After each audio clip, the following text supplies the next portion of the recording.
Just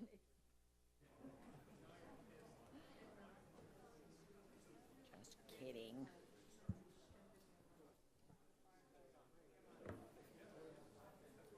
I know.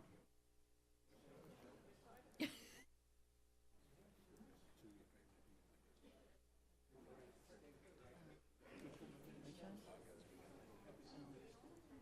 They like me.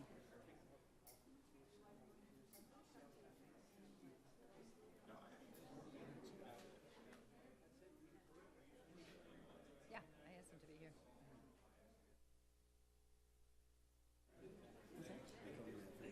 I know, that's true. That's true.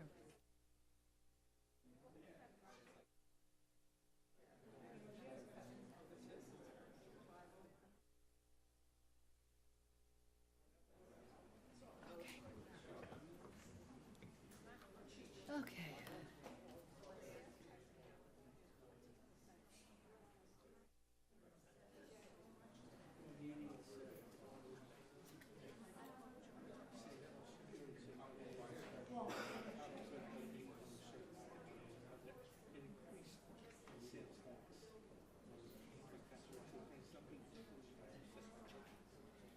Carmel.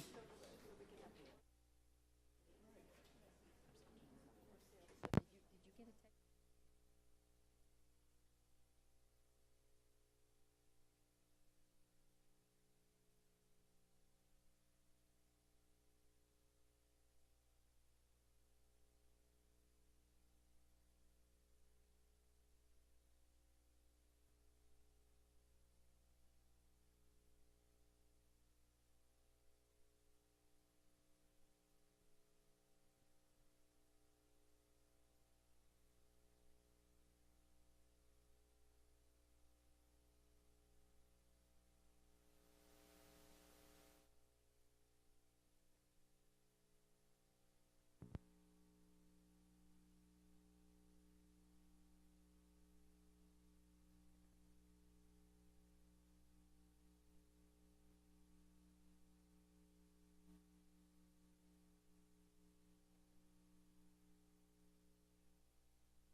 Okay.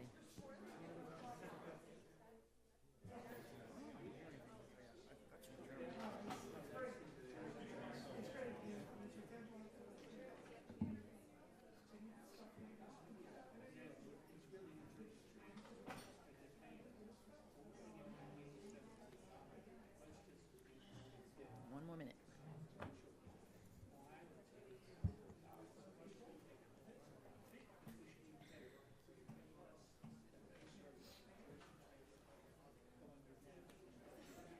Okay.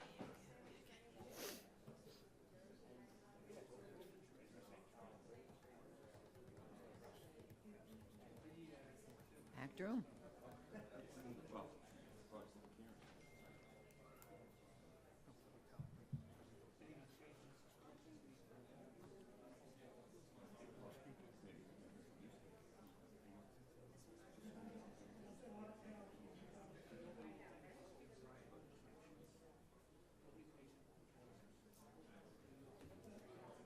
Teresa.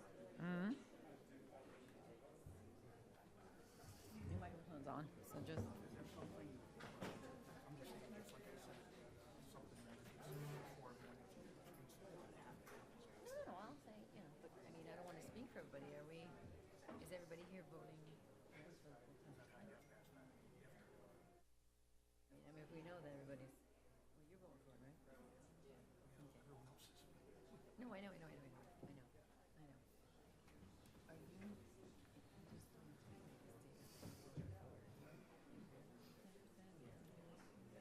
I'm in favor.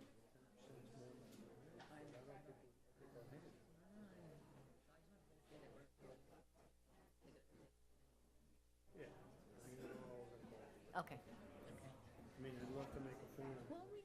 different than the seniors, right? Because there's an income cap for the seniors. You could be a millionaire fireman.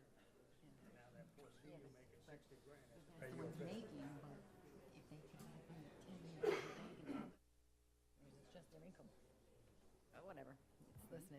Okay, welcome, everybody. We're going to get started. Welcome to the Town of Orangetown Town Board meeting of February 21st, 2023. And Ms. Town Clerk on a roll call. Councilman Tom Divany, absent. Councilman Paul Valentine. Here. Councilman Jerry Vicari. Here. Councilman Brian Donahue. Here. Supervisor Teresa Kenney. Here. And we're going to start with a pledge of allegiance. And I'm going to ask Councilman Valentine to lead it. I pledge allegiance to the flag of the United States of America and to the republic for which it stands, one nation, under God, indivisible, with liberty and justice for all. Okay. So we have a couple quick announcements. There's a couple public hearings that are scheduled for March 7th. One is a request for demapping of 2nd Street in Pearl River, and the other is consider adopting the Orangetown Comp Plan. That's for March 7th. And then we have, he's talking to me. And then we have a public hearing scheduled for March 21st regarding the regulation of food trucks in Orangetown. So those are just a couple of announcements. We're going to start with a presentation. Can I get Dave Schnitzer up here real quick?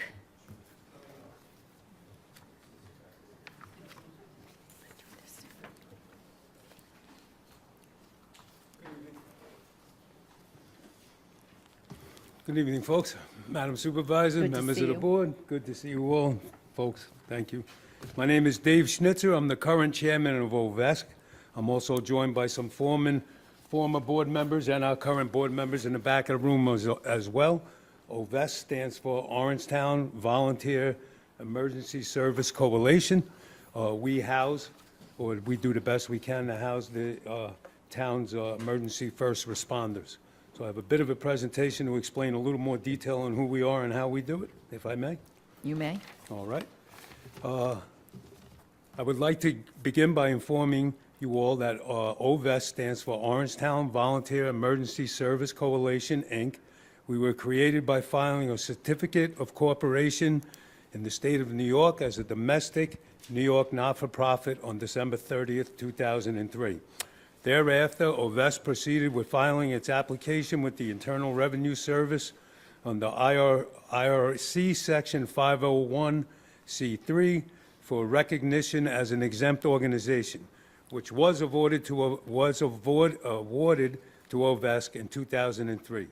The initial OVESC founders reached out and were joined in support by numbers of first responder organizations, including the Blauvelt Volunteer Fire Company, the Orangeburg Volunteer Fire Association, the Excelsior Fire Engine Company of Pearl River, the Pearl River Hook and Ladder Company, Empire Hose of Piermont, the Volunteer Fire Association of Tappan, the John Paulding Engine Company of Spark Hill, and South Orangetown Ambulance Corps, Inc.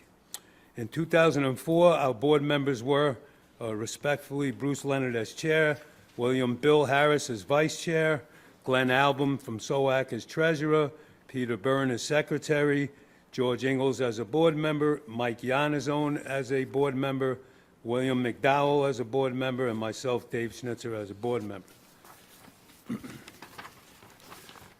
Gratefully, we have David Howe. He's our attorney in the town of Orangetown. He's been practicing. He has provided pro bono legal services to us from 2003 to present. Currently, OVESC certified public accountants are Horton Vita and partners of Valhalla, New York. Hudson United Insurance Services of LTD of Nanuet, New York is OVESC's commercial insurance agent. Insurance includes liability, fire, casualty, and director's insurance as well. Dave, can I just interrupt you?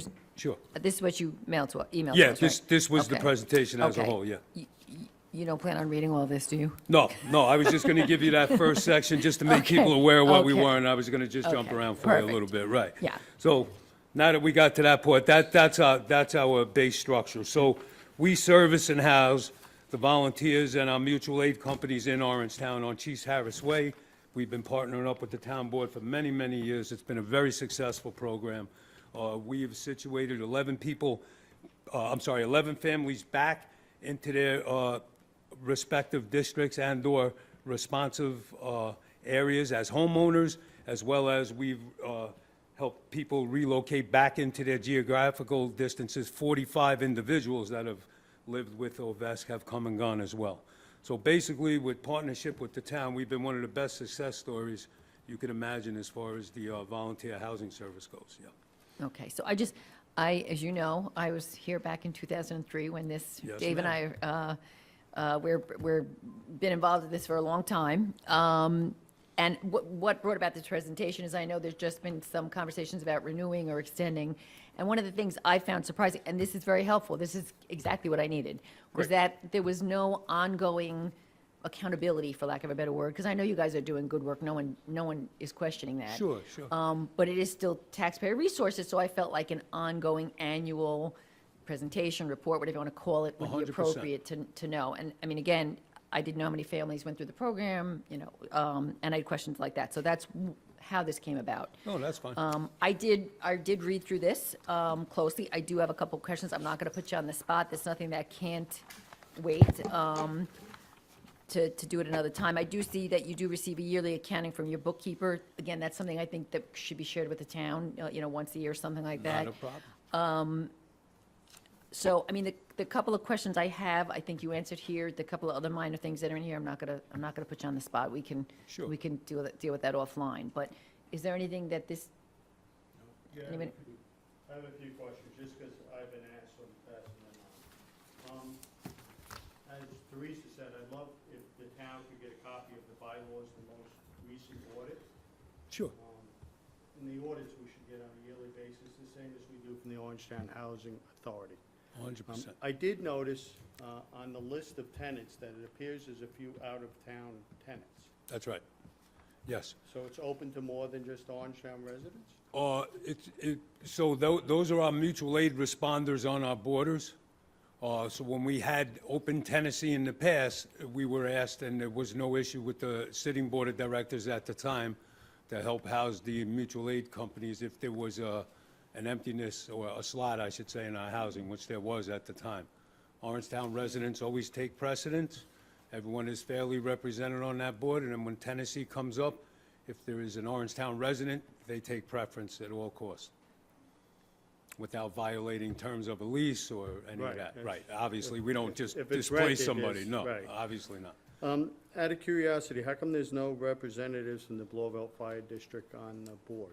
The gentleman that just left, Victor Arminiaco, when he left, it was the next department's turn to send a representative. In the paperwork, you'll see, It's a we have many more organizations belong than there are board seats.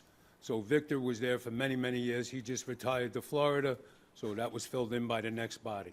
Okay, are you a tenant there? No. I am not a tenant there. No, I live at 83 Hayes Street, Blauvelt, New York. Okay. Those are my questions. Good, you good? Oh, Rob, you have anything? No. Okay.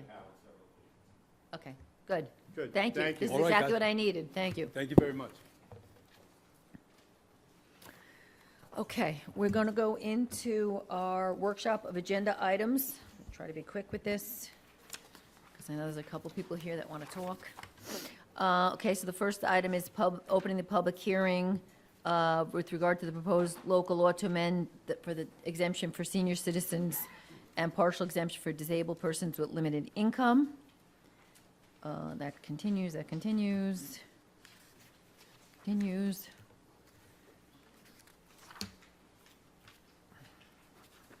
Oh.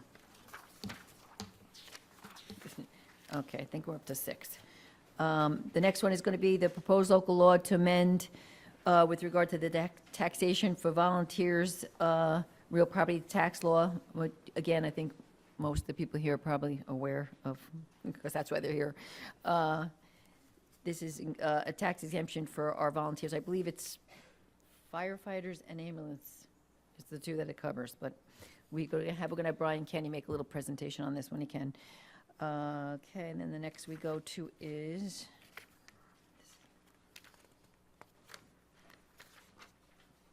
nine. Okay. Number 9 is open the public hearing with regard to the proposed acquisition of a permanent property interest in the H&A Training Center at 334 Route 9W in Orangetown. This is the part of the eminent domain process for the former IBM Complex Center. We're going to have some more information on that when we get to the item.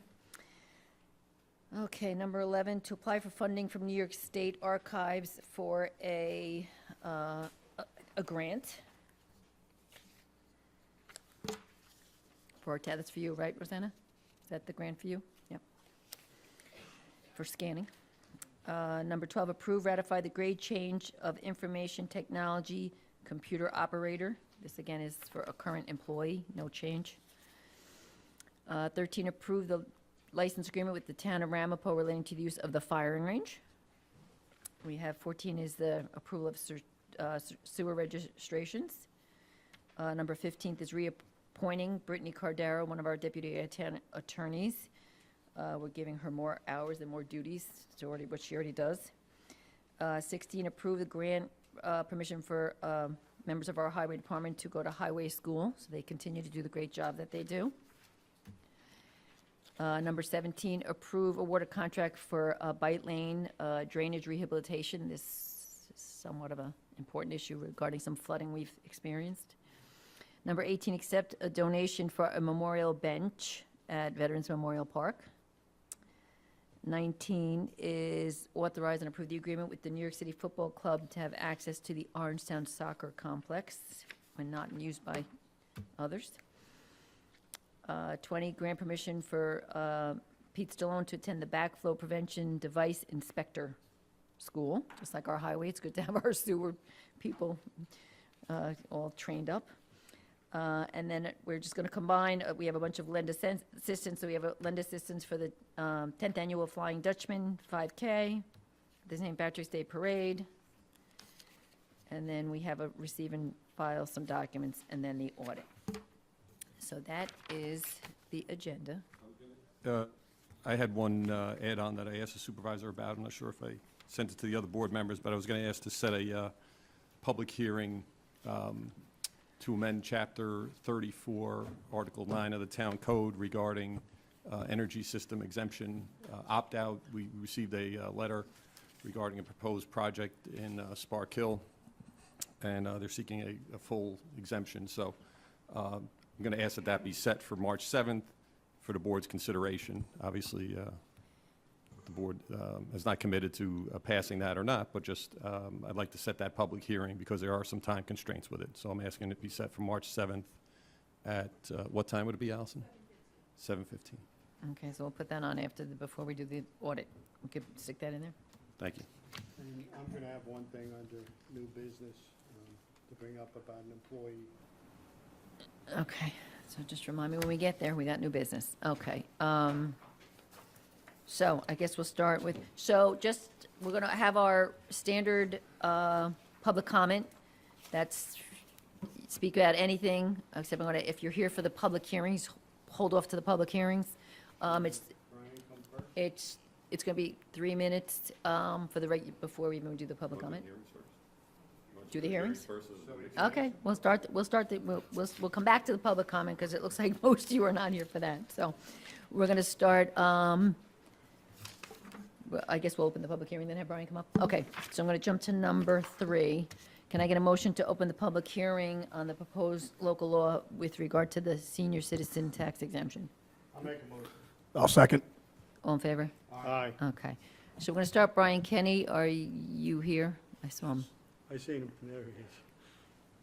We'll have you deal with both of them while you're up, so you don't have to make another trip from the back. Yes. Well, we talked about this a few weeks ago. We talked about this a few weeks ago. The governor signed a bill in late December increasing the income limits for seniors in order to get this property tax exemption. Up to now, and for many years, it's the limit on household income was only $37,400. They raised it to $58,400 now. There's a sliding scale between $50,000 and $58,400. So if you're under $50,000 gross income, not a taxable or adjusted gross, but gross, you can get a 50% exemption off the town taxes. If the schools pass this, same thing with the school and same thing with the county. I understand the county did pass this, and South Orangetown sent me a resolution they passed the other night. So they're in this as well. I'm not sure about Nanuet. They may be putting this off until next year, and possibly Pearl River. I'm not sure about them either. I haven't heard back from them. So that's why we're here tonight, to essentially raise the income limits for the seniors who apply. And many of them have been applying now for the last week or two. I know, I've seen a steady flow to your office. It's been very busy. We're going through the applications as best we can. Unfortunately, we have to be forensic accountants. We have to go through all the papers, all the statements, and things like that. It would be easier to do it another way, but that's what the law says. So that's where we stand right now. Okay, and for all you seniors that are out there or who may be watching on Facebook or wherever, March 1st March 1 is is the deadline, yeah. the deadline. Right. So it's not a lot of time, but And I'm we've gotten, as I said, we've gotten plenty. We've had about, up to now, about 200 people applying over the years. But I expect this is going to double or triple. yeah, you Right. sent cards out, right? Yeah, we sent 100%. cards out to about 1,000 who we thought were seniors. We didn't send them out to everybody because it's, you have to be 65. So we'll see. We're So going- this isn't a new law, they're just raising the The limits. income amount. You're just because they raising the had- income limit. which It's on the books In now. today's world is still a very little. It's still low, but, amount. that's the intention. Don't forget, the seniors get, they're eligible for the enhanced STAR exemption for school, which is 70% of your tax bill. Now, if you're eligible for that, that income limit is $93,200, I believe. And Wow. that, in a typical school district in Orangetown, means about $2,500 off your tax bill if you're a senior and your gross income, or your adjusted gross income is under 93. So there's different guidelines for the enhanced STAR. That's implemented by New York State through the Department of Taxation and Finance. So they apply with us initially, then it goes to them. They monitor this each year. So once you apply, you're in, unless your income goes up and the state notifies you. So that's very substantial for the seniors. This is in addition to that, what we're doing here. And yes, the threshold is lower, but nevertheless, that's the law. So that's the limit of the law right now. And they hadn't changed that in probably 7 or 8 years, I think, maybe even longer. So with inflation and everything else, it's more or less where it was, I think, when you add that in. So, Right. and that's what you're going to decide tonight, so, Okay. okay? Now, the Okay. other one, you want to tell? I don't know, I guess we should wait technically because we're in the open. Yeah, no, it's the same one. The only thing I was going to add, just to make it clear, it's already in the town code, the exemption. I think you pointed out, Paul, that this is just changing a few other Yeah. changes, but it's changing the chart that's in He's asking there. though if he should answer questions about the other one or should I we would, wait? no, I Wait. would, yeah. Sorry, Brian. You can sit right there. You don't have to go too far. It also applies to the disability exemption. It's the same schedule. If your income is limited because of your disability, you show us the income, we look at it, and perhaps you can get that exemption as well. Okay, thank you. Thank you. So we are going to let everyone speak, but as you can tell, this board has already discussed it and previous meetings, and it is going to be approved, so that, if you're going to come up here and advocate for it to be approved, you can probably save yourself a trip. But with that said, it is a public hearing, so you get on the citizen, this is just the citizens and the disabled. Okay, you have 5 minutes. Does anyone want to speak? Eileen?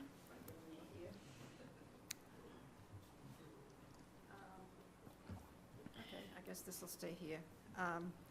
Good evening, members of the board and the public. I've been talking about this, I guess, since before Christmas, but somewhere along the line, I found out about local law number 10, which is before the board tonight.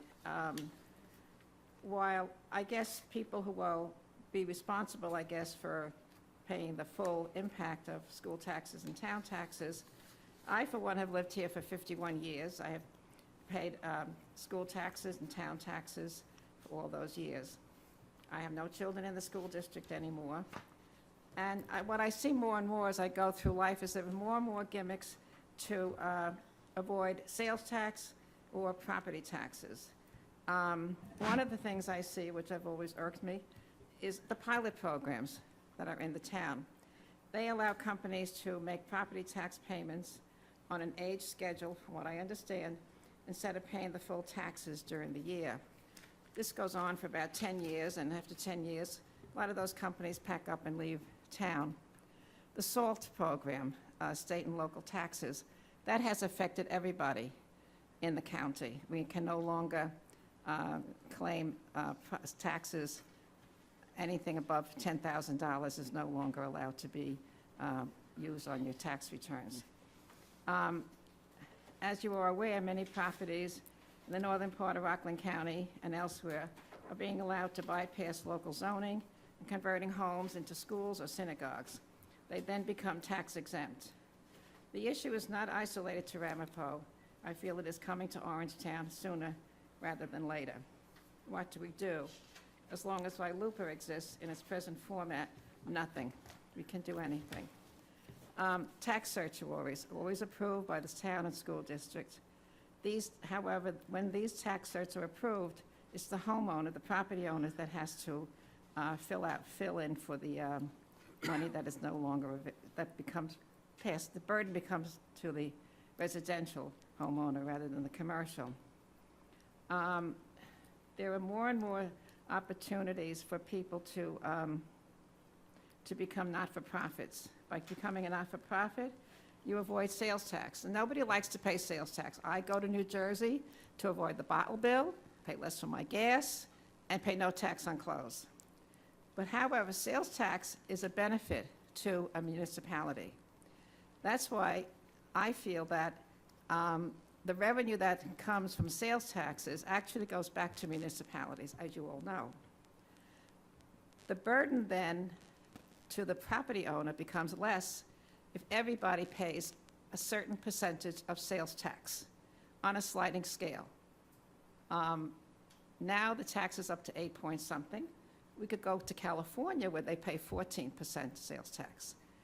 There has to be a move on to see that everybody who lives in Orangetown, they use our roads, they use our police services, they use all the volunteer services, highways, parks. If they are sales tax exempt, I have to pick up that burden. I don't have a pension. I pay for my health care. I still work at this ripe old age of blah, blah, blah, and I'm tired of it. There are people, they get their pensions, they can retire after so many years, they don't have to pay into their health care. It's a wonderful life, but I want it also. So I want relief. So I don't like the fact, if there's a feeling out there that, oh, the seniors are getting a great break. If you're so unhappy about this, then fight for something that's going to make your life better. One of them is sales tax.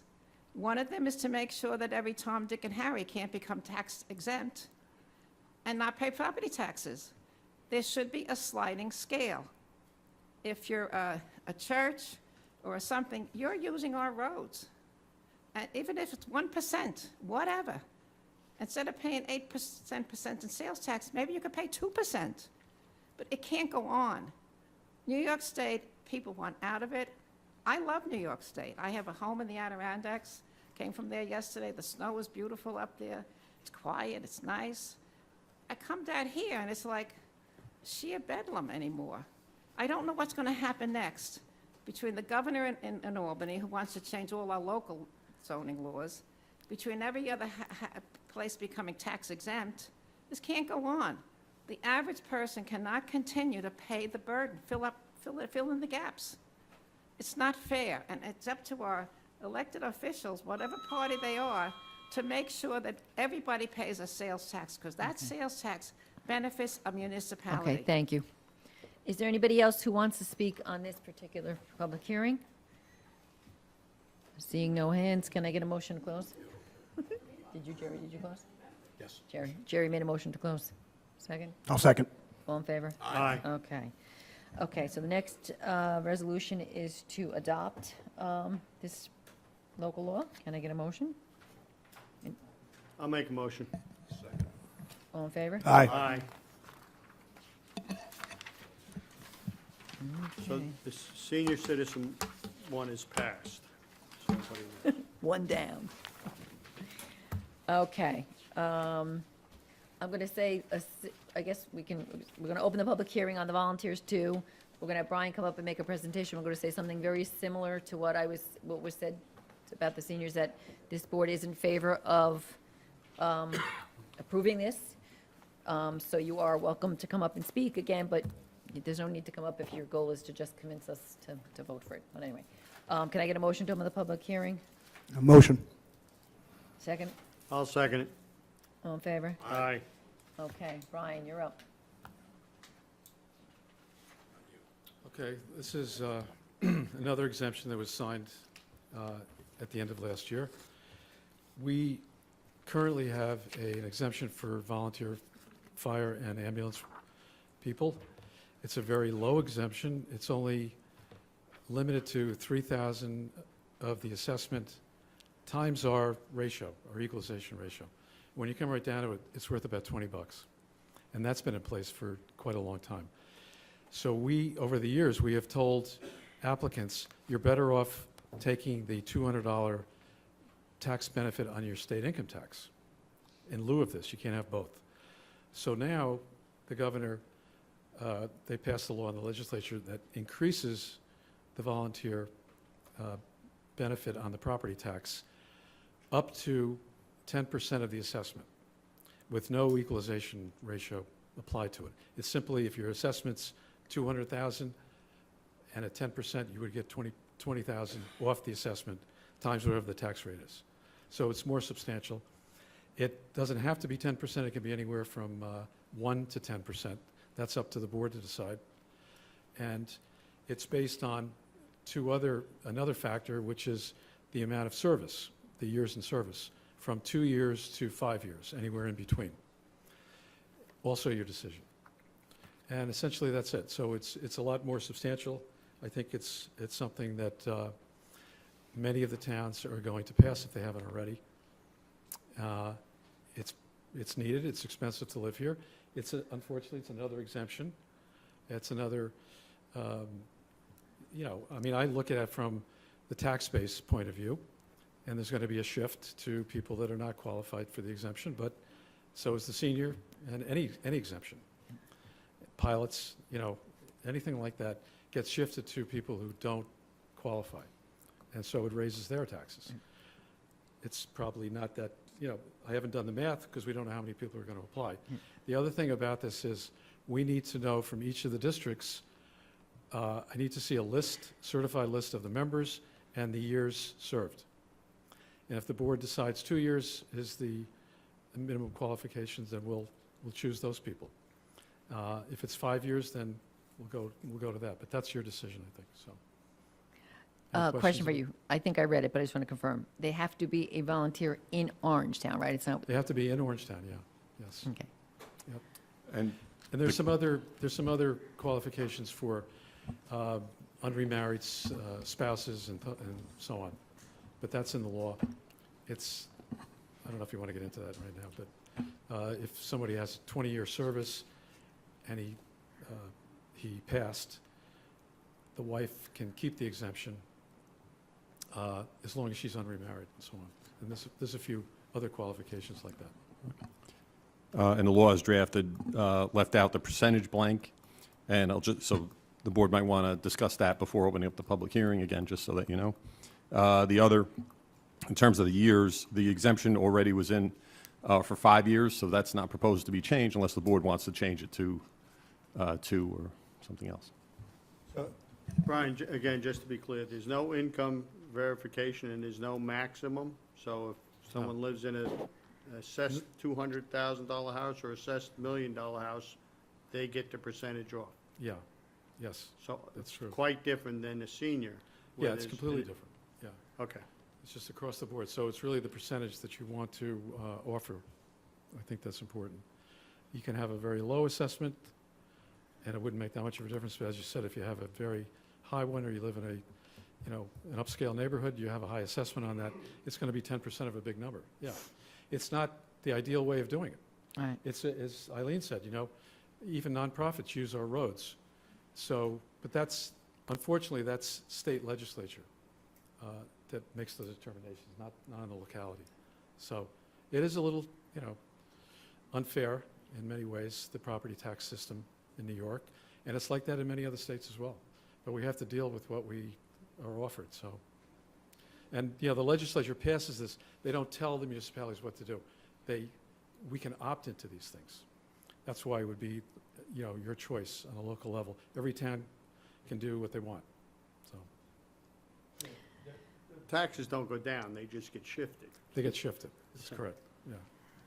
There could potentially be a senior citizen making $60,000, that taxes are gonna go up from the shift from the seniors making under that and Well, from you the know, volunteers. anytime there's an exemption, even the person that gets the exemption pays increased tax rate. So it's very minuscule, but I mean, you're essentially paying for your own exemption in a way, because it's just the end of the tax, excuse me. No worries. Wow, I wanna be clear, I do support it, I Yeah. think the public has a right to know yeah, on what's happening here. It's really just a shift. yeah. I mean, I wish there was other ways we could do this. And as far as that, if you want to go back to the senior thing again, there again, it's something that you should be aware of too. It's not based on the wealth of the household. It's based on the income of the household. In the volunteer exemption, there's no income issue at all. So, Okay. okay? Questions? Anybody Any have questions? questions? No, all been answered, but talk to Brian. Okay, Thank you. thanks. Thank you. Thank you. So, yeah, so, what do you, I'm sorry? I was going to say, do you want to Yeah, I think, proposed amount before? I'll tell you what I support. I support the 10%, but I also think the 5 years is fair. It's a pretty significant exemption, so. And I agree. Agree. Agreed.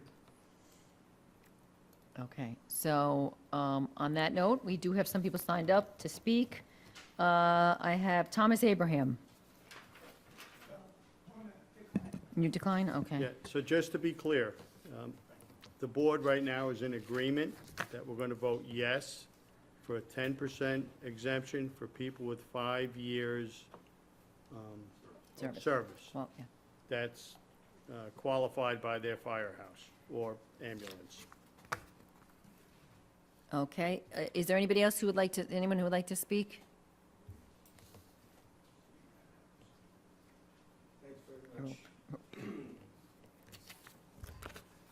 Don't make us change our mind now. No, not at all. But I appreciate the town council and town supervisor, considering this. I just want to make one comment about it. Steve Harris. One of the reasons we're very in support of this is for recruitment purposes. You know, when new people come to this town. So we're if possible, you know, I don't know, maybe there needs to be an analysis. If it were 2 years, we might be able to get some new residents come in as a benefit to them. They may join us and volunteer. They'd have to, it would take a little while, a couple of years, just for them to get up and running as full-fledged volunteers. But that's one of the reasons we feel that 2 years might be helpful to get more people.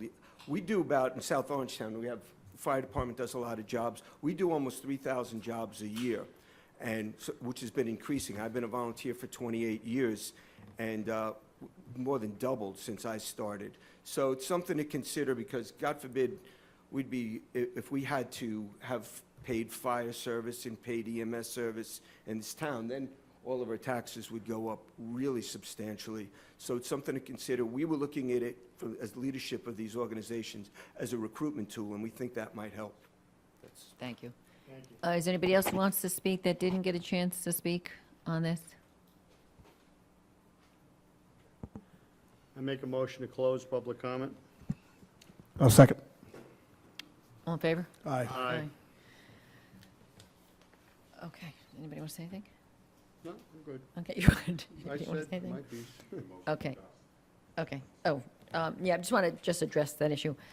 You know, the timing with OVES being here tonight was not even anything that we had planned. It just happened to be that way. But I think, you know, by the towns working with OVES since 2003, it shows our commitment to the volunteers in our town. It's a great program, and so as much as we'd all love to say you'll make it 2 years, at the end of the day, we've discussed, that it is going to be an issue for budgeting and things like that. So I think it's a benefit that I think 5 years is an appropriate amount of time before someone is entitled to get the benefit. But everyone good? Okay. So on that note, Rob, do we need to just say adopt with 10%, Oh, yeah, Rosanna, we added in the 10% and under 34-30, so it'll be 10 and then 10%. And that's ready to be, That's on page adopted. 8 of the resolution? Okay. 5 years is already in Okay, there. so with that addition, can I get a motion to adopt? Motion. Jerry, second. I'll second. it. Sorry. All in favor? Aye. Okay. Again, thank you, everyone, for your service. It So is for much all the appreciated. volunteers, that has passed.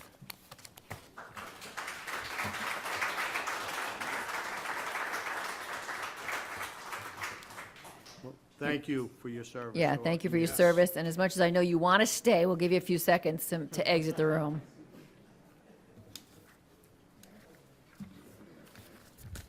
The next public hearing? Yeah, might as well. We're on a roll.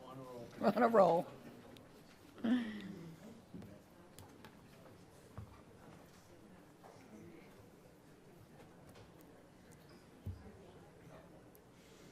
Okay, so we're going to stick on our public hearings just because we are moving along here.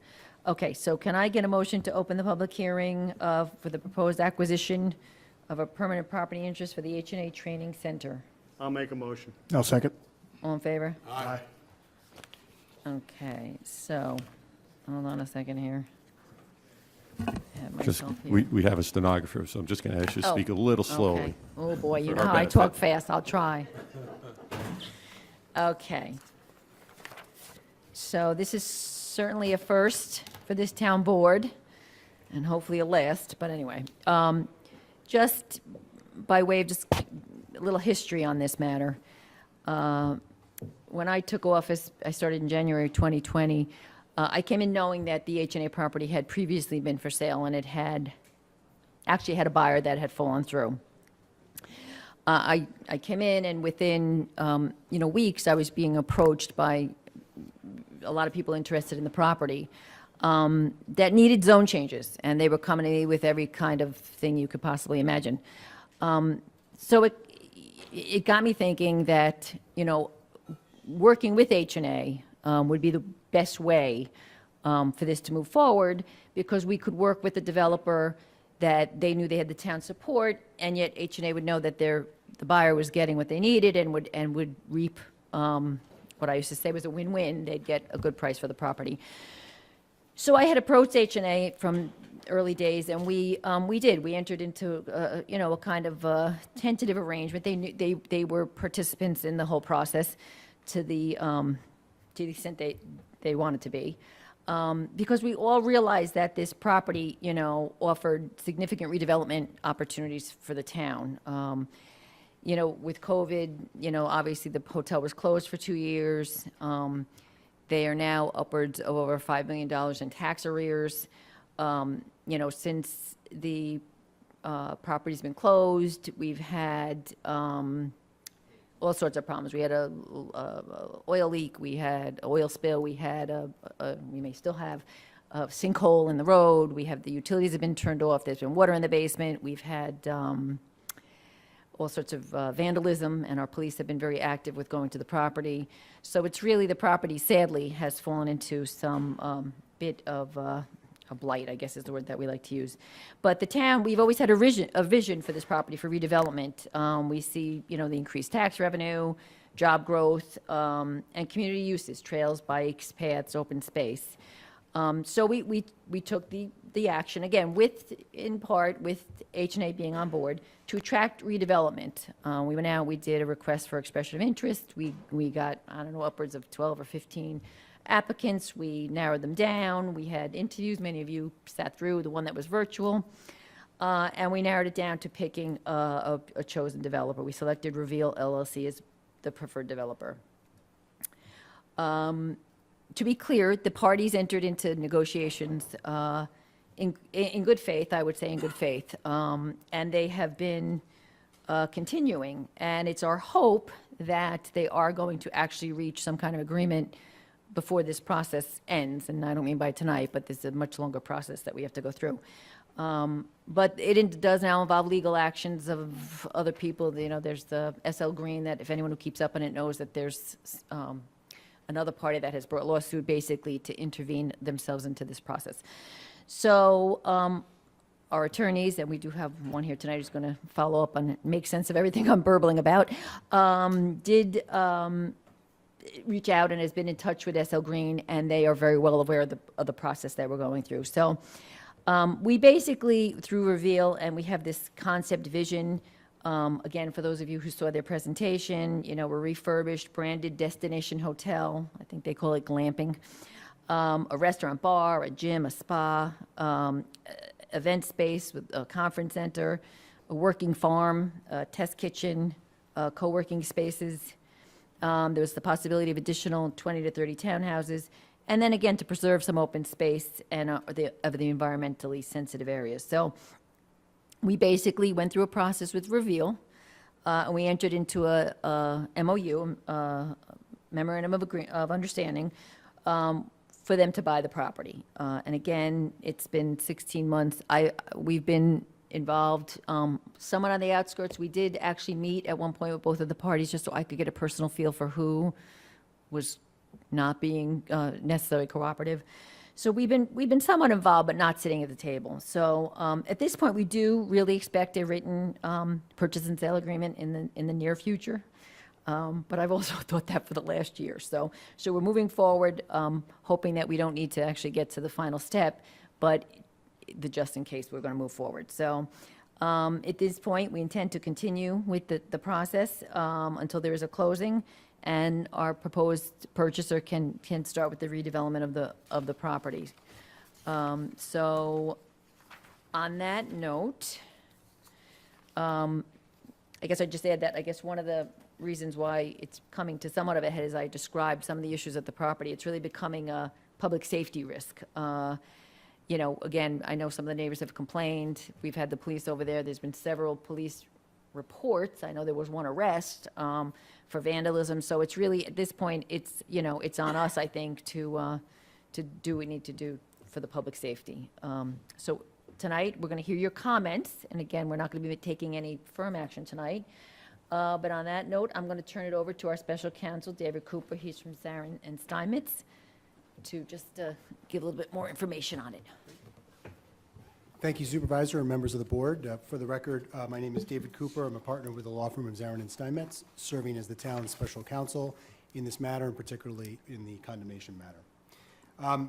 Before we open it up for public comment, the eminent domain procedure law in New York State requires that we set forth some ground rules and also explain the purpose of the hearing tonight and the procedure should this move forward. So bear with me a little bit, and I'll try to be as slow as I can, but we will turn it over to public comment in a couple of minutes.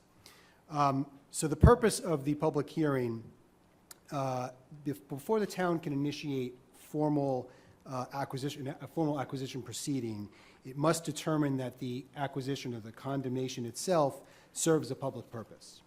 The New York State law requires that the town outline to the public at the start of the public hearing, which we're doing tonight, the anticipated purpose, the location or alternative locations for the condemnation, as well as receive public input. Once the public hearing process is concluded by the town board closing the public hearing itself, which may not occur tonight, but upon the public hearing itself being closed, the town board has 90 days to adopt what are called findings and determinations. Those findings will lay out the reasoning or the bases, the public purpose for the actual acquisition of the property.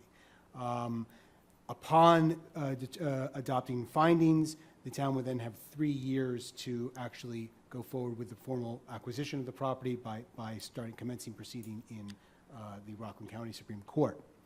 So I start with that just to show that there are more steps that need to be taken before the acquisition itself can occur.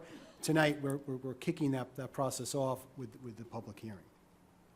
The first thing I want to do is identify the property. I'm sure everybody in the room knows it, but I want to make sure that we cover our bases here. So as you'll see up on the screen, there is a aerial view of the property. The property, which is known as the H&A Palisades Premier Conference Center, 334 Route 9W. The property itself is bounded to the north by the Rockland Country Club, to the east by Route 9W, to the west by the Palisades Interstate Parkway, and to the south by the Esplanade at Palisades and single-family residential development as well. Just to show you the tax map, it's identified as Section 78.13, Block 1, Lot 1. And the current survey of the site shows that it is currently developed with it's 106 acres, currently zoned in the Office Park District, developed with a 206-room hotel and conference center, about 450,000 square feet. As the supervisor just mentioned, the property itself is underutilized. The hotel and conference center closed in 2020. It has not been in use since that time. With respect to the public purpose, you heard the supervisor speak a little bit about it, but the town has long seen the property as a significant redevelopment opportunity to bring in increased tax revenue. Currently, there are somewhere about $5.5 million in tax arrears on the site. This property is underutilized. It's closed right now.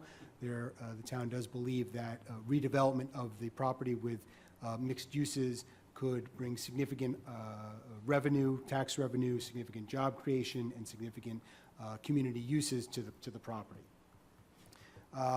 There is an MOU that's been entered into with a preferred developer since 2021. It's been 16 months since that MOU was adopted. It contemplated there being a sale, private sale by the current owner to the preferred redeveloper. As you've heard, those negotiations are still in process. Our information is that it is moving along, and so potentially there would be a sale.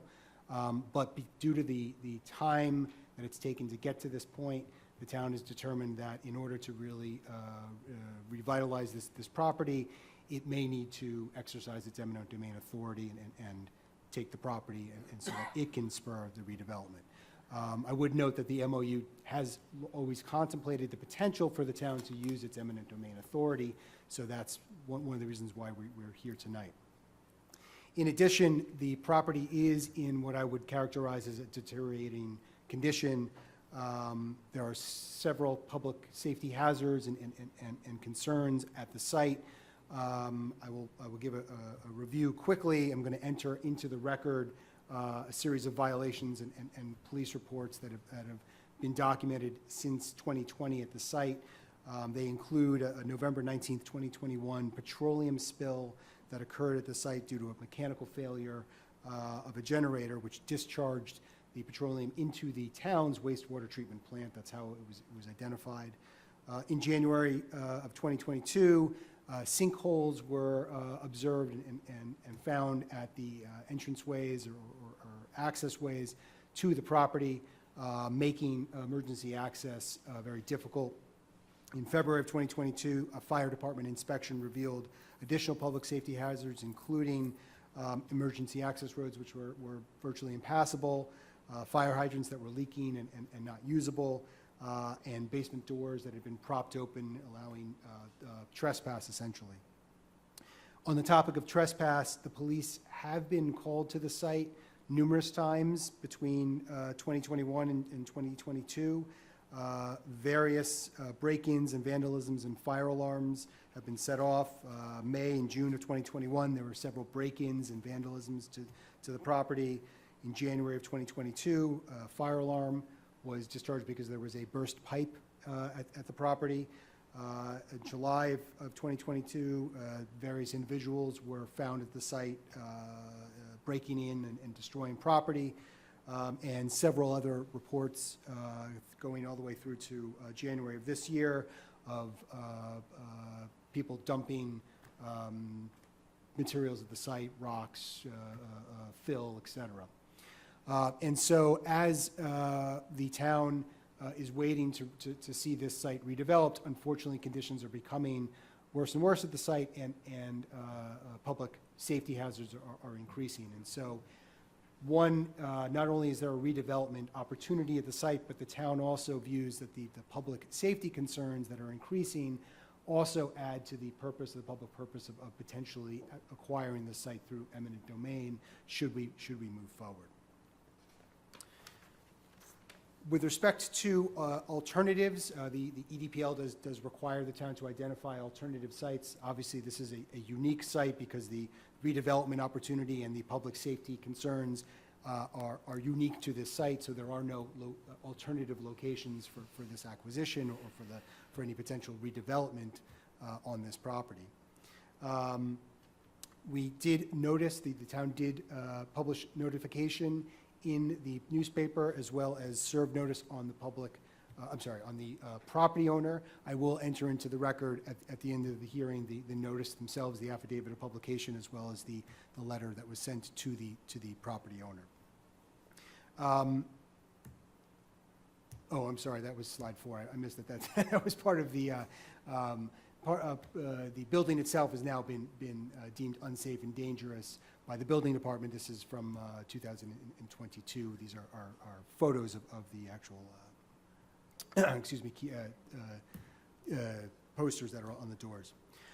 With respect to public comment will be accepted tonight on the proposed or potential acquisition, as well as written comments may be submitted to the town. I'm giving the town clerk's email and address up on the screen. It's also available on the website if anybody wanted to submit written comments. Written comments will be accepted either if we close the public hearing tonight, for 10 days after the close of the public hearing, or if the public hearing remains open, then, of course, the town will continue to accept written comment as well. With that, unless there's any questions from the board, I'm happy to turn it over to the public to take comment, and then we can discuss whether we're going to adjourn or take our next steps, and then I'll enter everything else into the record. Perfect. Any questions? Anybody? No? Ready, public? Okay, we do have some people signed up. Eileen Larkin? Did you want to speak on this, Eileen?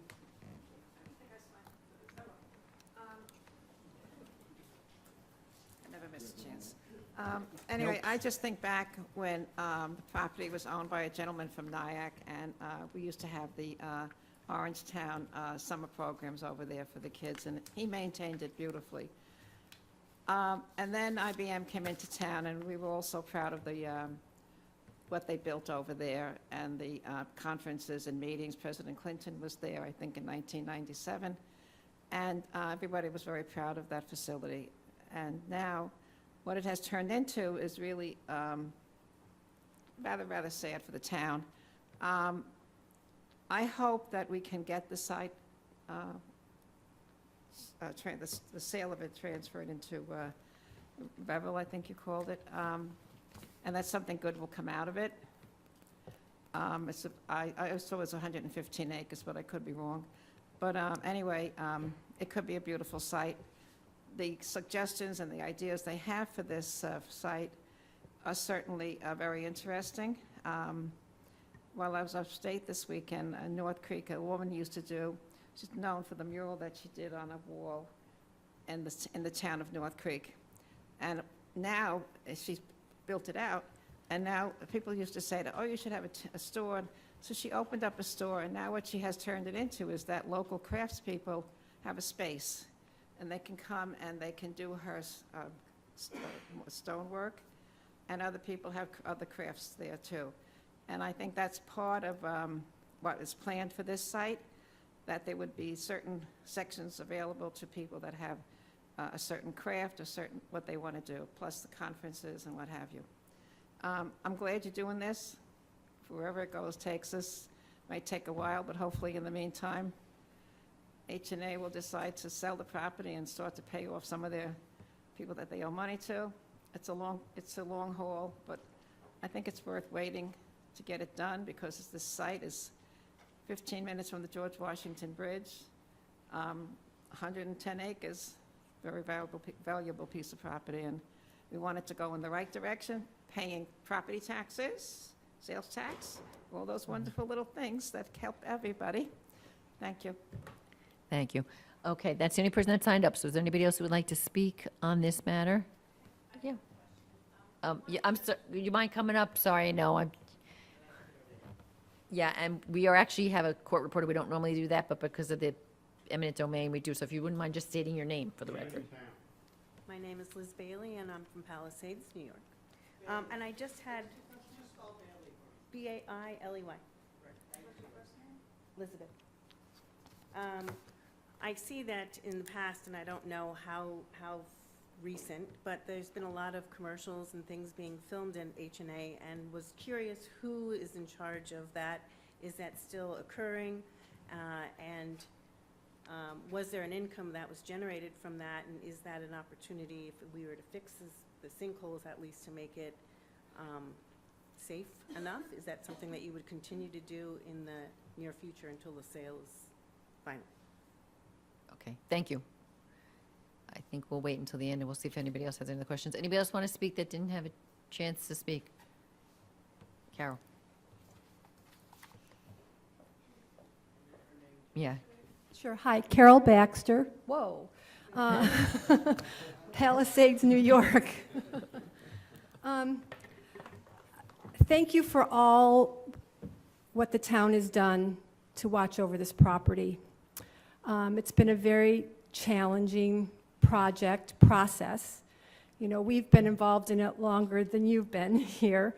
And it means a lot to the community of Palisades, and of course, the greater good of Orangetown. It can serve the Orangetown in many ways as far as revenue, taxes, all that stuff.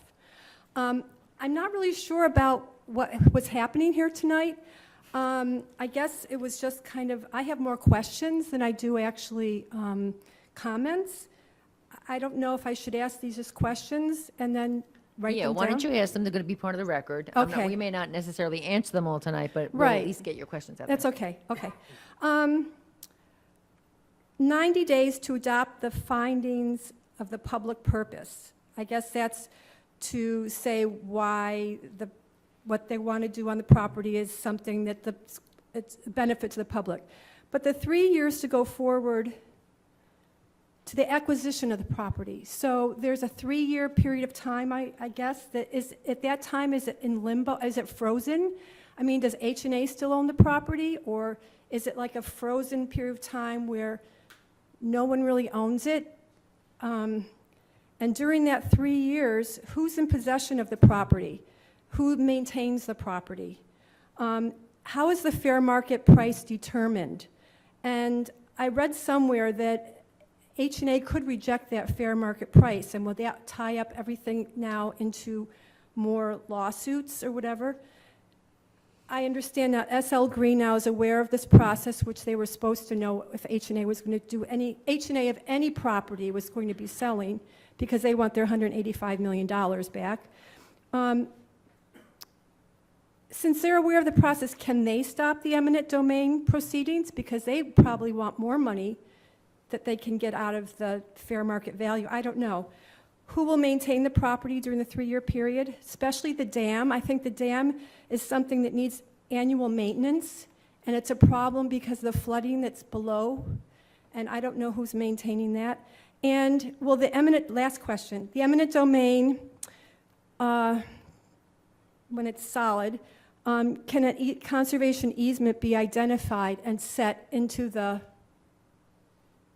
logistics of the property, or whatever the rules of the property, or something like that? So anyway, onward and upward. Thank you so much. We're all rooting for you. We're rooting for the property. We want everything to go well. It can be an incredible, incredible place. And thank you for everything you're doing. Thanks, Carol. Okay, anybody else who hasn't?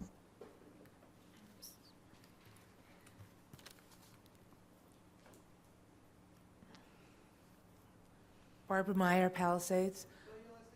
M-E-Y-E-R. Again, I want to reiterate what Carol said. You guys have taken on a daunting task. and it is amazing. I don't think you ever assumed that you were going to walk into this. Question, with the eminent domain and with the back taxes that are owed on it, what happens to that? Do the residents of Orangetown have to pick up the slack of those taxes that we needed? Does that work against, if we have eminent domain, does that mean we just take it over, or does H&A still have to get paid? Does S&L Green still get paid? How does that work? And what happens with the taxes and all the maintenance that's going into maintaining it, the security, the cops, everything going on there? I mean, those are all on the books now. That's going to change the price. I mean, how do we protect ourselves and make sure that it stays on the tax rolls and that we don't get into a situation where somebody comes in and tries to swoop it up for a tax-exempt property? Thank you. Anybody else that would like to say? Mike?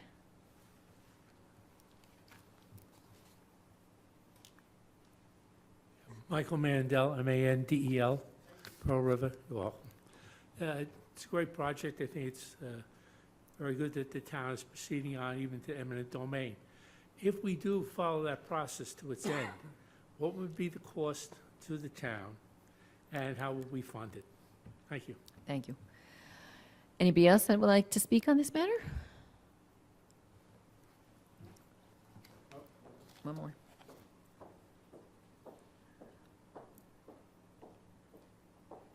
Hi, Lizette George. I own one of the homes that butts up to the property on the south side. George, yes. Lizette, L-I-S-E-T-T-E.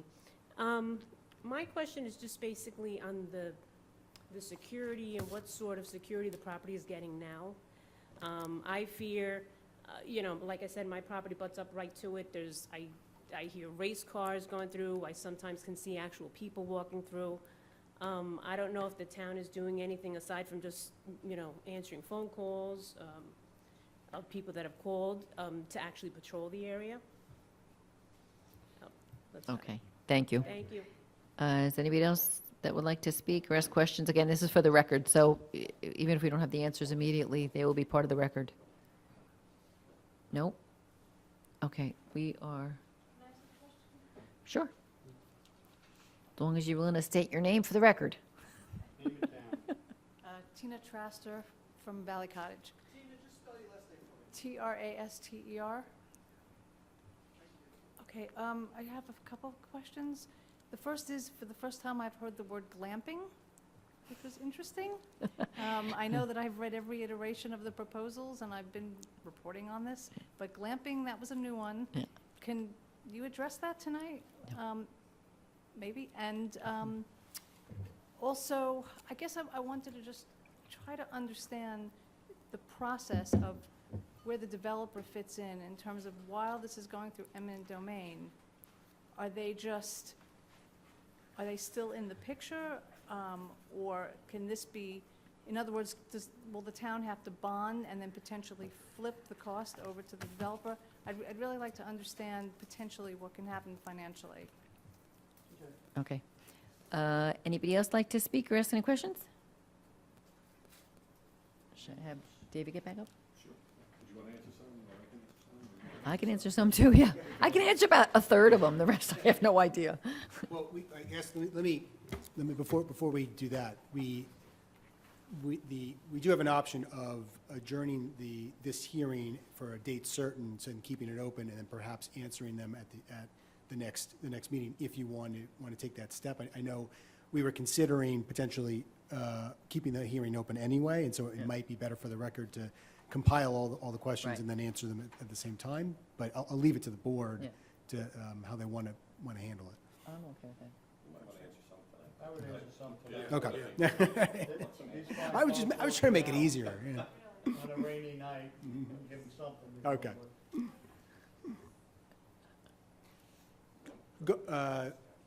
Go ahead, you start it, and then okay. Sorry, so Okay, you let me... I'll start. I'll start to the extent I know. Oh. And it's not, I'll be done pretty quick. So, I mean, just to the point of taxes, just so you know, Rockland County actually has made us whole. So when we say they owe $5 million, it's technically not to us, it's to the county, because they have paid us. And I guess we can, I mean, it's not like, all of their debts get paid at the closing. So it's not like they're going to owe the county 5 million. It's not like it's just like, oh, they get to walk away from that. What was one of the other questions that I could answer? Well, what I was going to suggest to some of Ms. Trasher's questions, the MOU with Reveal requires that if the town proceeds, that they, bear the cost, if you will, and backstop it. So what happens, this is answering a few questions. If this proceeds, an appraisal, we have to get an appraisal. Correct. And that would be what, the town would pursue, and the amount that would be the cost, which ultimately, at the end of the day, would be borne by the preferred developer. When I say at the end of the day, at the end of many days from now. In terms of what's going on there now, it's still a property that, we don't send police for necessarily regular patrols, any different than anybody else's property, but the police and the building department are certainly aware of the condition of the property, as is our engineering department, due to that spill. So the town is aware of it, but again, it's still owned by HNA, and as this process proceeds, it's still owned by HNA as far as we're concerned. Whatever's happening, beyond with the bankruptcy and things are things beyond our control. And I'm losing track of some of the questions as well. I didn't write them down, that's why I went blank. I've got them, so. Okay, let me- thank you, let me- 'cause I- And then to kind of close the loop there was a question about the timing, 90 days and 3 years. So 90 days is the deadline by which, once the public hearing is closed, the board has to adopt findings, which lays out the public purpose. You've heard a lot of it already tonight, but it'll be in writing based on everything we've heard from you, everything that we know about the site, and the redevelopment potential. Those findings are required under the law. The town cannot move forward with trying to acquire the property before findings are adopted. Once those findings are adopted, there's a 3-year deadline. So I might have misspoke or maybe misunderstood me. It won't take 3 years to acquire the property. The law says if you don't acquire the property within that 3-year period, you have to start over. So the timing as to when the acquisition would occur is sometime within that 3-year period. The actual acquisition occurs by filing what's called an acquisition map with the county, which essentially says we, the town, are exercising our eminent domain authority. This property is now titled to the town. The prior owner at that point is entitled to what's called just compensation. You've probably heard that term before. It's in the U.S. and the New York State Constitution.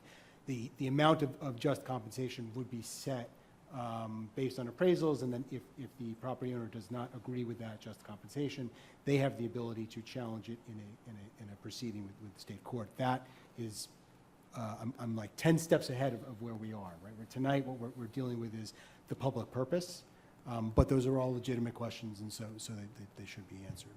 And the one question which I don't think you answered was, they own the property, so they still have the right, up until we close on the eminent domain, to sell the property. That's correct. That's correct. Title will not So they transfer. still own it. We don't own it. No freezing. So we're hoping they make a deal with the right developer, and we're sort of hoping to force the hand a little bit to.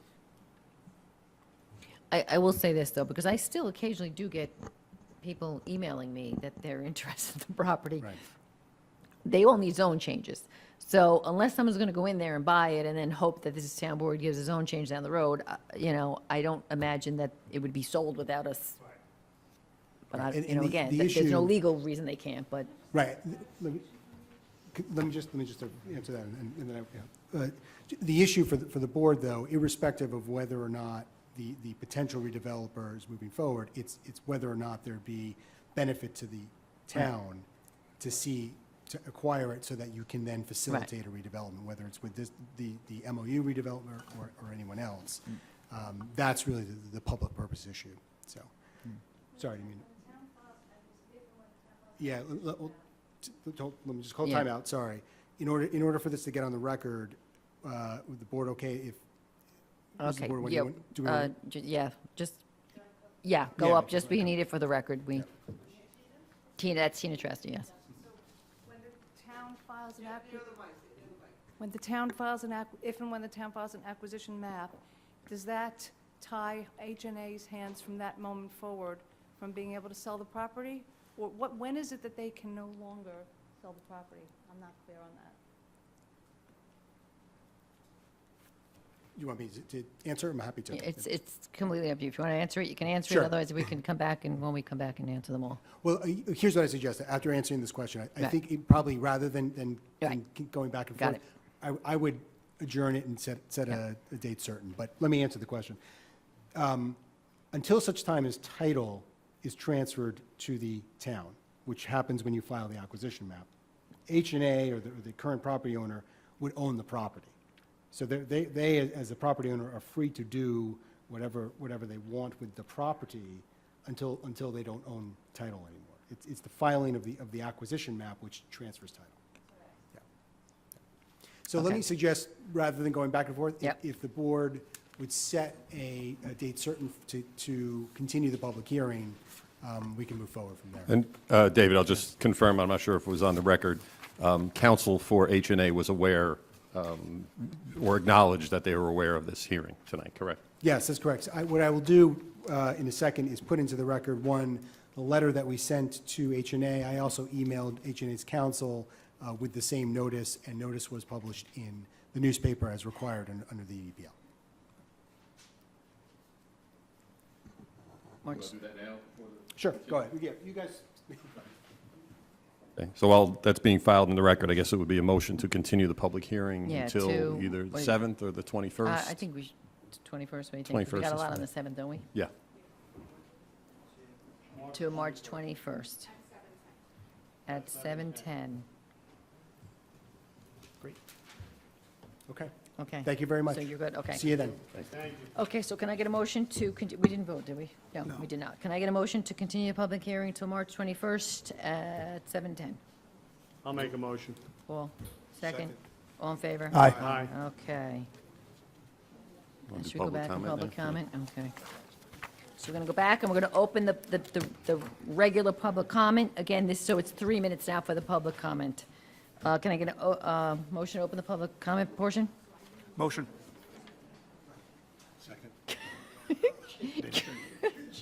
I know. I thought I heard something, but then another voice popped up. So I think it was Brian moved and Jerry second. All in favor? Aye. Okay. We have Jared Goggin.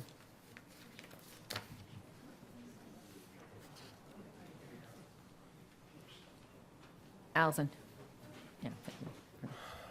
Jerry Goggins, 66 Sickletown Road.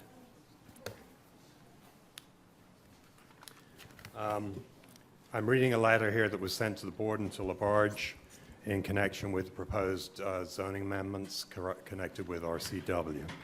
Since our inception in 2010, and I'm talking about Infinity Equine Therapy, and this will explain who they are. Since our inception in 2010, IET has conducted programs at Silver Rock Farms for special needs children, teens, and young adults from Rockland County and northern New Jersey. We deal with individuals with Down syndrome, autistic spectrum disorders, and ADHD disorders, among other medical issues.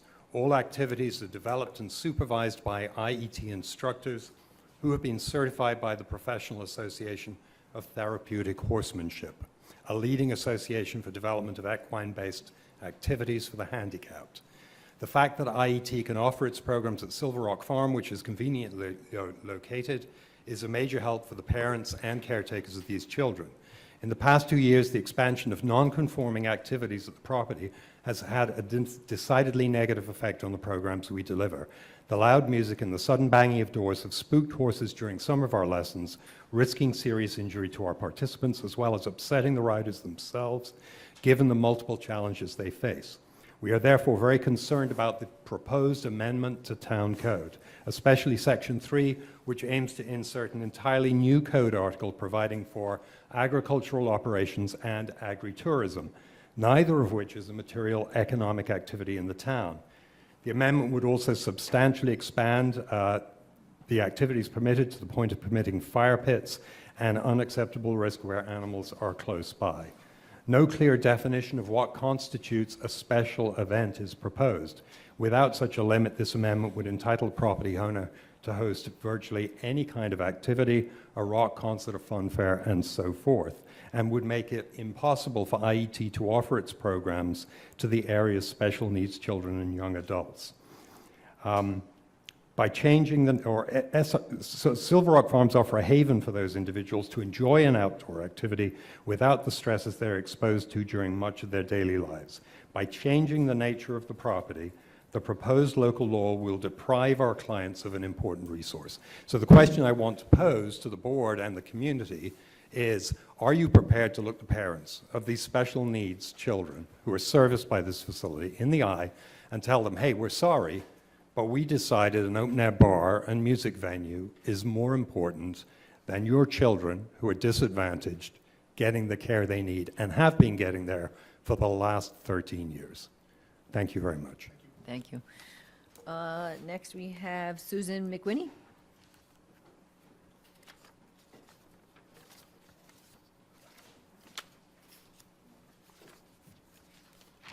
Thank you. Susan McQuinney, Sickletown Road, 66 Sickletown Road. I would like to address the change our town law proposed by the owners of RCW. While the members of the town board will be versed in this document and its meaning, many residents of Orangetown may not have had the opportunity to review it. The document borrows from the New York State Agriculture and Markets Law, a law drafted to support agricultural districts. The proposed amendment is short but packs a punch, and as a community, we need to understand what it will mean to us in the future.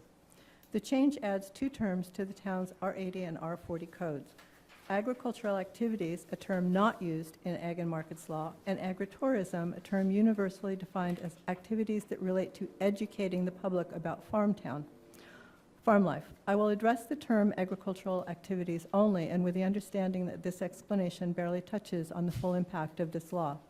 The law in part reads, agricultural operations shall include any activity engaged in, by, or on behalf of a farmer in connection with any furtherance of the business of agriculture or farming, and shall include, without limitation, tillage, planting, harvesting, and marketing, construction of farm structures and facilities, including farm wineries, cideries, and other on-farm food processing as permitted by local and state code regulation, in order to enhance the marketing of farm products, construction and maintenance of certain farm buildings, and other structures related to agricultural practices. This is an incredible set of privileges. It essentially grants the property's owners the right to raise and rebuild the property, the only provisions being that they meet the town's building code and a vague definition covering anything from a farm winery to a poultry processing plant, which is the exact reason that Rockland County declined to host an agricultural district. None of the property's current buildings are suitable to host a year-round cidery with live music, hundreds of visitors, large manufacturing operation, and the attendant parking needs. RCW's farm winery license requires the premises to be located on a farm. The SLA does not check or confer farm status, it merely asks. A more recently available license, that of farm cidery, does not require a farm. Other than that, the 2 licenses are identical and can be swapped. RCW recently added farm cidery to its list of allowable uses. Both licenses allow the production of 250 gallons of cider annually, a 50-fold increase of what RCW currently produces. Consider the implications of a law that paves the way for the demolition of the peaceful rural character that our community cherishes, to make way for the construction and operation of a 7-acre cidery and entertainment complex, and to do so via a law that would make it impossible for the town to exercise any control over that change. Thank you. Thank you. That's all I have on the sign-up sheet. Is there, Eileen?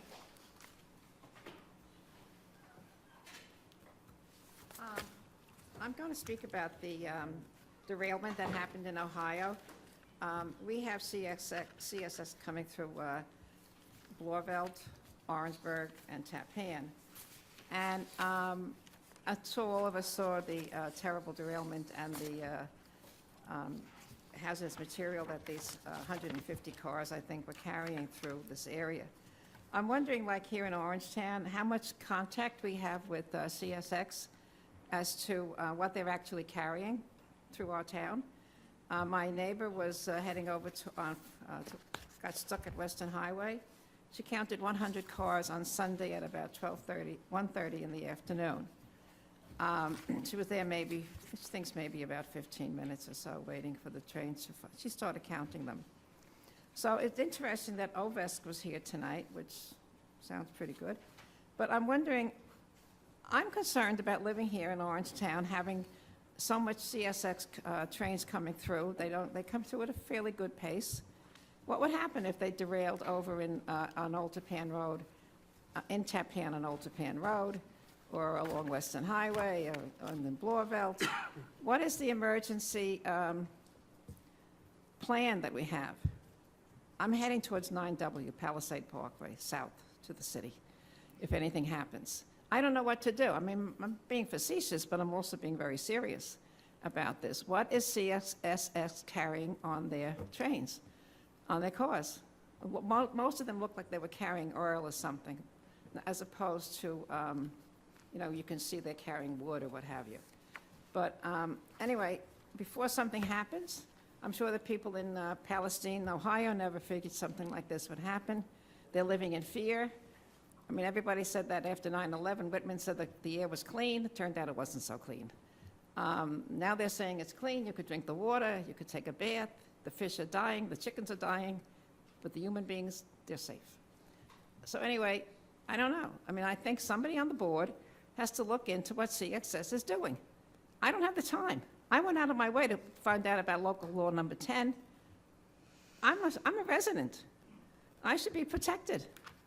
Somebody has to look into this before something happens, or we should be prepared. The police department, the ambulance corps, all those people that volunteer their time and effort, are they prepared to handle something that happened down in Palestine, Ohio? Hello? Yes, You say that factually. yes. About 8 years ago, prior to retiring, I questioned it because there was a daycare center that was going up down by Lowe's. By Lowe's, right. Okay, and the train is actually on a tilt there. At the time, Huey Johnson was the person that was in charge of our emergency management, and there's, roughly at that time, there's probably, according to him, there was probably about 20-some-odd trains going through, not all as large as that, and there is oil, some sort of oil, I don't know which kind, but something in those cars. If you wanted information, so I know that they do train, I know that they know what's going in there. I don't know what their connection to the is at this point in time, but if you reached out to Officer Mike Yanis. I'm not reaching out to anybody. I don't have the time. Okay. Well, I want them to come Eileen, here, you asked and for I the- want them to tell me that I'm safe. You asked for the information. I don't have the time. You asked for the information. If you reached out to Mike Yanizone, he would have specifics now. I do not work there any longer. I do not have specifics. Well, you're on the board, and you're retired. I am not retired. I still work. Okay. So I'm asking you let's not to, get into a back and forth. my time is not up. I'm done. No, Okay. God forbid you should answer anybody. But anyway, I still have extra minutes because you spoke when I was speaking. I think it would be nice to have somebody from OVESC or from Mike Yanizone to come and speak before the public, to make sure that we are safe. That's why I'm retired. Okay, is anybody else on to speak that hasn't had a chance to speak? Okay, can I get a motion to close? Yes. Motion. I'll second. All in favor? Aye. Okay, so we have number 11. Okay, so this is looking to apply for funding from New York State Archives for a grant for the town clerk for scanning purposes. Can I get a motion? I'm on number 11. Motion. Second? I'll second. All in favor? Aye.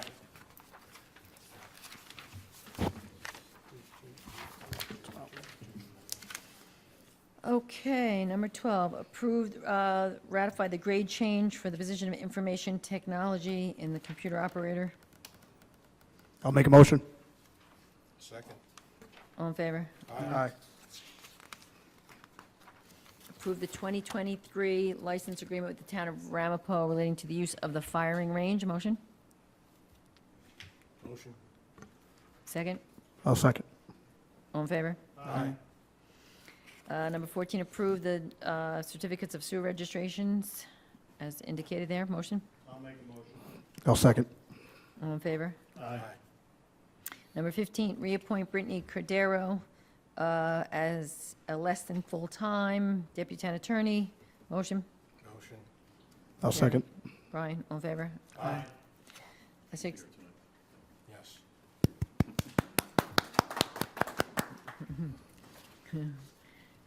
They're sucking you in, I'm just telling you. You better watch, look what happened to me. Number 16, approve grant permission for Stefan, Anthony, Lelandria, and Carbon to attend the 2023 Association of Towns Annual Highway School in Ithaca, New York. Motion? Motion. Jerry, second. I'll second. Brian, all in favor? Aye. Approve, award the contract for Bite Lane for the drainage rehabilitation to NTech Corp. Motion? Motion. I'm sorry, I'm just going to add, Mr. Dean indicated that there had been an objection by the second low bidder, but it was I'll characterize it as a technical violation. They were claiming that the low bidder did not acknowledge receipt of certain addendums. The low bidder did receive the addendums, he just didn't sign the paperwork, which is a ministerial act and not a substantive thing, so the board can continue to grant it. I just wanted to He put was that in the the sole record. loser? They signed the map. Yeah, again, it's about a $150,000 difference, so, and this is the lowest qualified bidder, so that minor discrepancy is not disqualify the bid. I just Right. wanted to put that on the record in case an issue came up. Gotcha. Okay. Motion? Motion. Brian, second.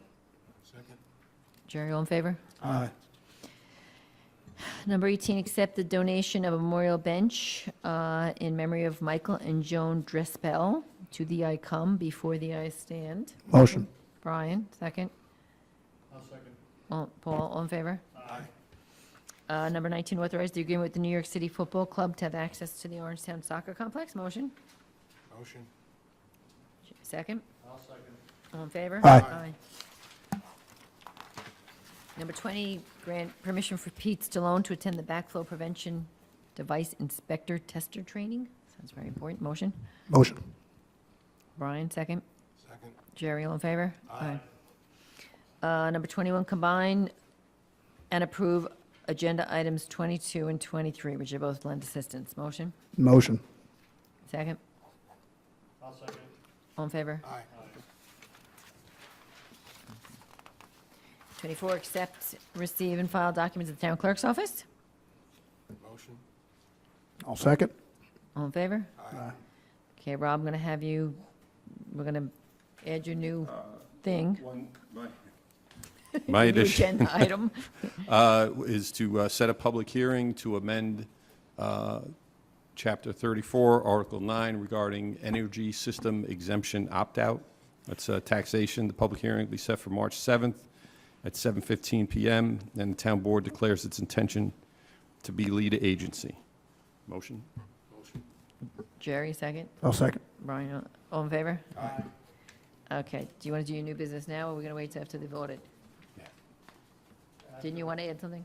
Yeah, I wanted to add something. You wanna do that now? Employees, so I know I gotta tread lightly. Well- I don't know what we're allowed to Why? say or not say, Go but, ahead. from my understanding, there's a discrepancy in the reading of the contract. Okay, why don't we let Rob, you had something. Yeah, I have, Maybe it might be, there was a discussion, and I Safer. have a proposed resolution with an agreement. It's resolved would be, so the motion would be resolved, authorize employee number, and we'll fill in the number, to utilize earned accumulated sick leave credits in accordance with the terms and conditions of certain agreement dated February 21, 2023, to be executed by and between the employee, the CSEA union, and the town, and authorize the town director of finance, a town board member, and town attorney's office to execute said agreement on behalf of the town. So is that your motion, Paul? That's my motion. It's a unique situation that is not to be used as precedent. It's a one-of-a-kind situation. for this employee, so that's my motion. Second? On a roll call? I'll sit, what's that? We're going to roll call. Asking Got for a roll call. It's already been seconded, so were you going to do third it? What's that? No, I just, yeah, I'm going to vote no. So. They signed it. Okay. Councilman Paul, Tom Devaney is absent. Councilman Paul Valentine. Yes. Councilman Jerry Vitari. Yes. Councilman Brian Donahue. Yes. Supervisor Teresa Kenny. No. That's it. That's all we have for extra. Okay, Thank on you. the audit.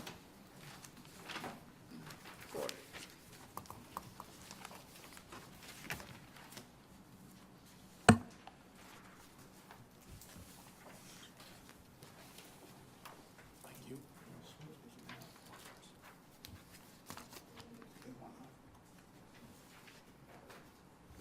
Thank you.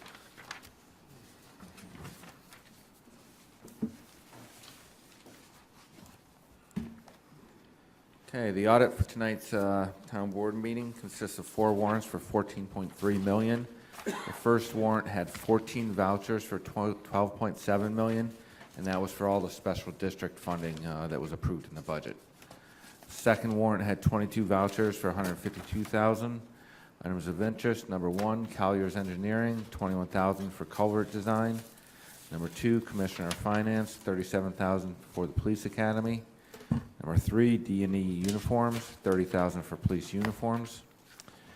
The third warrant had 6 vouchers for $146,000.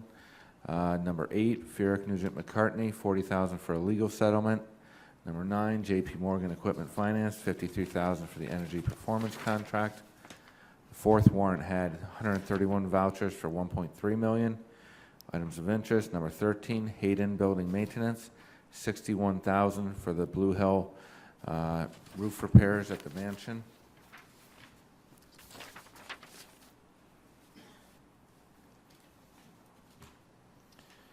Number 17, Department of Civil Service, $955,000 for healthcare benefits. Number 20, Pearl River School District, $45,000 to return a duplicate payment for the SRO. Could you just stop there for a second? Can you explain that one? They sent the check twice, so we caught it and Why sent do it you to give them. it back? Just kidding, just kidding. Duty, honor, country. Yeah. Cadet will not lie, cheat, or steal, or tolerate those who do. So just send it back to do the right thing. Number 23, Trius Incorporated, $27,000 for highway equipment. Any questions on the audit? Real quick, and you made this for the Fierick Nugent and McCartney one. Do you know if that's right? Was that the? That was the Suriel matter, the one actually related to the bike lane, right? Oh, Am I okay. mixing them up? That's the correct one? Yeah. Okay. That, Okay. Drainage dra- overflow. Drainage issue. The drainage one. Okay. I remember it now. It's coming back to me. Okay. Anybody else? Motion to accept the audit? I make a motion to accept the audit. Second? I'll second. All in favor? Aye. Okay, so we are going to go into executive session to discuss some employment-related matters. We will not be coming out to vote on anything. We do have a couple of adjourned in memory of. We have Barbara Gallagher, a resident of Blauvelt, and mother-in-law to Orangetown Police Lieutenant Thomas Hollahan.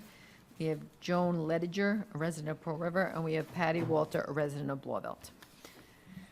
Okay, can I get a motion to go into executive session? I'll second. Brian, I don't know who did what. Okay, all in favor? Aye.